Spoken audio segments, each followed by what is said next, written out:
The room where mirrors don't work. Day 1.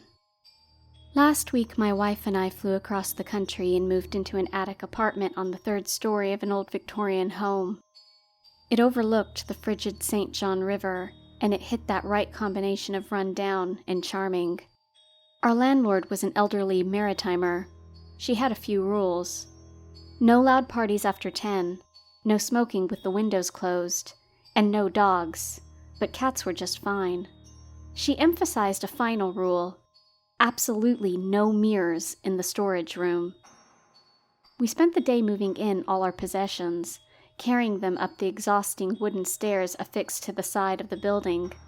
After a day of heavy lifting and endless caravan of boxes, the apartment was starting to feel like home.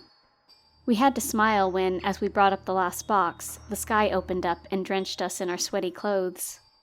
Our new home contained 1 bedroom, a living room, a bathroom, and a kitchen. I unpacked in the kitchen. The view from the windows above the sink was incredible. It provided a magnificent panorama of the river. The bedroom was spacious, and the bathroom was adequate. I set up the computer in the living room, amongst the many unopened stacks of boxes. There was a storage unit down the hall, just past the living room. Inside, the landlord had kept numerous pieces of junk. There was an old Singer sewing machine, a fat CRT television, an ironing board, and a tacky lamp. There was also a headless department store mannequin perched up on a pole. We had too many possessions and not enough room, so we moved many of our excess boxes in the storage room. One item was a vintage Art Deco vanity mirror gifted to us by my mother-in-law. I thought it was ugly, and I wanted it out of the way, so I disregarded my landlord's rule on mirrors. We didn't have the extra space, and it seemed like a harmless rule to break. I brought the mirror into the storage room and propped it up on a dust-covered shelf. I turned away, felt a shudder pass through me, and heard the sound of glass shattering. The mirror had cracked down the middle. It must have been damaged while shipping. Such a pity.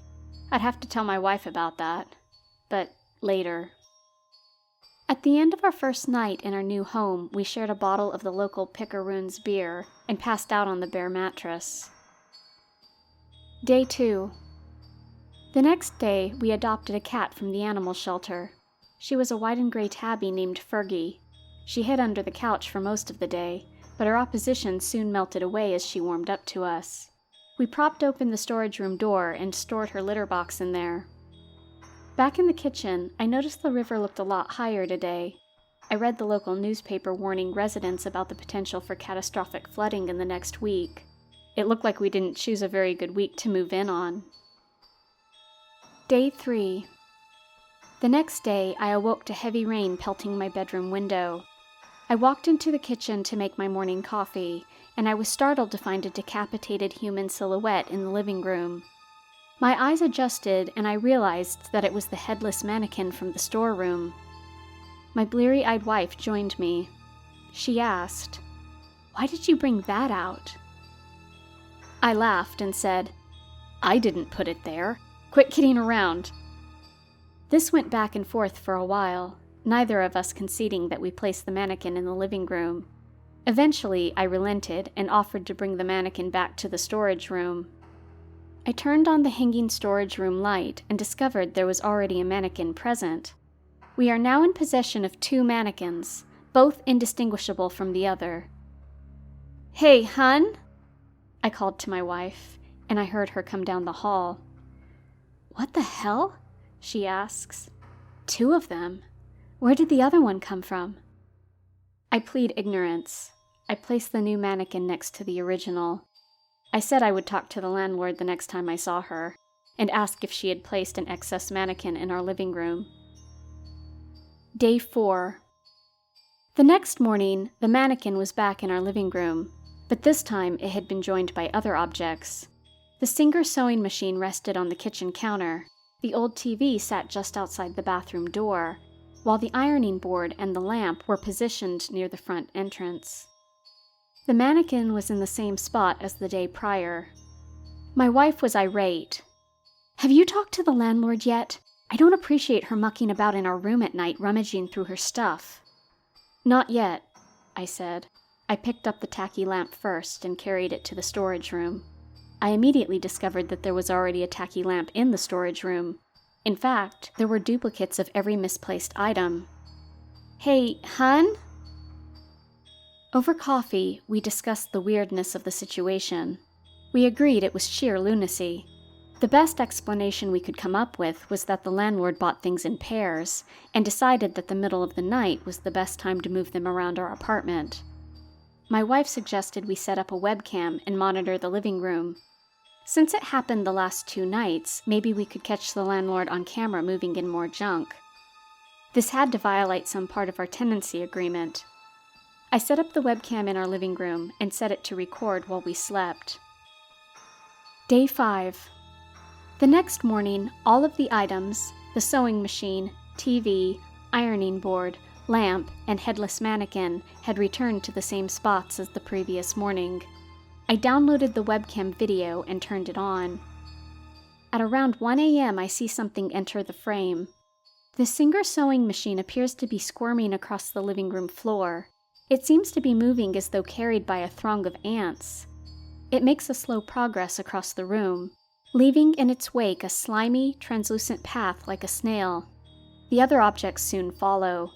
The TV makes its slow journey across the room before disappearing towards the bathroom. The ironing board and lamp slither into position, and the mannequin shifts awkwardly into place. This time, a duplicated litter box has joined the other objects. By morning, the paths of slime have all evaporated and the items have stopped moving.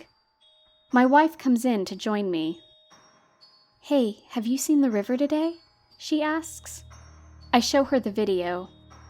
"This is absolutely ludicrous," she said. "Things in our storage are cloning themselves?" "And crawling around at night," I reminded her. I went into the storage room and looked around for anything amiss. It looked mundane. Shelves and dust, a mixture of our boxes and the landlord's excess clutter. I looked at the vanity mirror and noticed that it wasn't broken. I was certain that it had shattered. I picked up the mirror and looked into it. It reflected the walls behind me, but none of the objects on the walls or floor.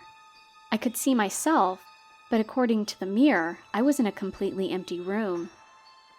I passed this tidbit of information on to my wife, the breaking and unbreaking of the mirror, and its weird reflection of reality. "The landlord did say no mirrors in the storage room," my wife said.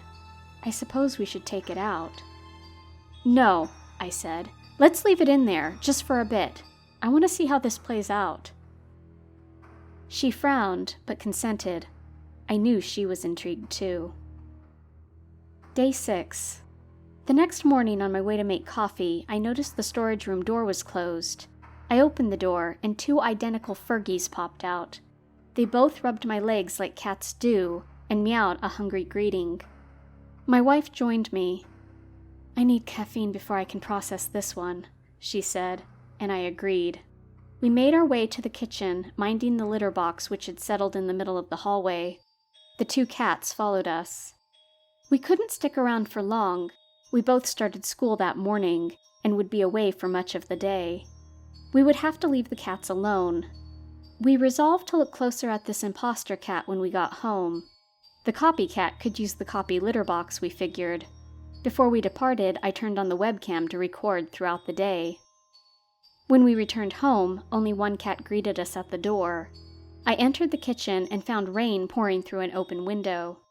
I closed it and noticed the screen had been clawed open. I looked to the floor and saw a path of feathers and dried blood connecting the window and the storage room. I made for the webcam and viewed the footage. One of the cats appeared. It was crossing the living room with something writhing in its mouth. It was a large, struggling rat.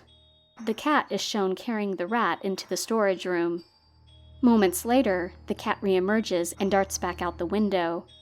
I fast forward and the cat returns, this time bearing the thrashing body of a robin. The cat repeats this pattern for the entire day, more than a dozen times, leaving the house and bringing into the storage room various small rodents and birds. I leave my PC and walk over to the storage room. It was closed, which was odd since we kept it open all the time so the cat could access the litter box. I turned the handle but found that it was locked from the inside. "Hey," I called. "Did you lock the storage room?" "What, me? I didn't even know you could lock that room," my wife replied. "Well, I can't get in," I said as I struggled with the door handle some more. "We really need to talk to the landlord soon," she said.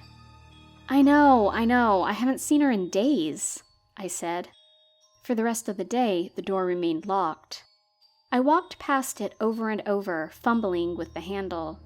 I pressed my ear up against the door, and I thought I could hear a bustle of activity, scurrying, scratching, and the occasional whimper of a small animal, mixed with the thumping collisions of something wet and fleshy. I mentioned to my wife that I probably should have removed the mirror. She gave me a knowing look and said nothing. We somehow managed to fall asleep, despite the curiosity looming over us just down the hall. Day 7. The next morning, the sound of rain was a sustained onslaught on the roof. The first thing I did was check the webcam footage. My wife remained in bed. I noticed nothing at first. None of the sundry pieces of junk took up their positions across the apartment. But then around 3 a.m., the storage room door was thrust open, and I watched as a monstrosity emerged. The thing had the torso, arms, and legs of the 2 storage room mannequins. It looked as though the limbs were separated and reassembled together with clods of hair, feathers, and viscera to make a spider-like creature. At its front was the head of our cat, and it walked like a hesitant tarantula. It crossed the living room floor in quick, jerking motions, leaving slimy hand and footprints in its wake. It left the scene as it went through our bedroom door. Moments later, I see it return, dragging the struggling form of my wife. The abomination held 2 mannequin hands over her mouth as it hauled her across the living room and into the storage room. It pulled the door shut behind it. I fast forward a few hours later, and the storage room door reopens. My wife, or something in her likeness, emerges from the room. She looks like my wife and moves like my wife, but there's something about her eyes. They reflect the light wrong, like the cat's. I watched as she crossed the living room and entered our bedroom. It wasn't on camera, but I knew with certainty that whatever it was cuddled up behind me while I slept. I slip back into my computer chair and I feel a chill pass over me. I am left wondering, what was worse, the cat-headed spider mannequin, or whatever was awaiting me in my bed? I chose the third option, getting the hell out. I'd brave the weather and contact the police. I couldn't handle the situation on my own. I put on my jacket and left out the front door. As I descended the stairs, I had to shelter my face against the pelting rain. I was halfway down when I came to an important realization. The river had flooded during the night. Dark water at least 6 feet deep engulfed the house and the surrounding properties. Ice chunks bobbed against logs and pieces of debris. I couldn't leave this way, not without a boat. I was trapped. The only place to go was back inside.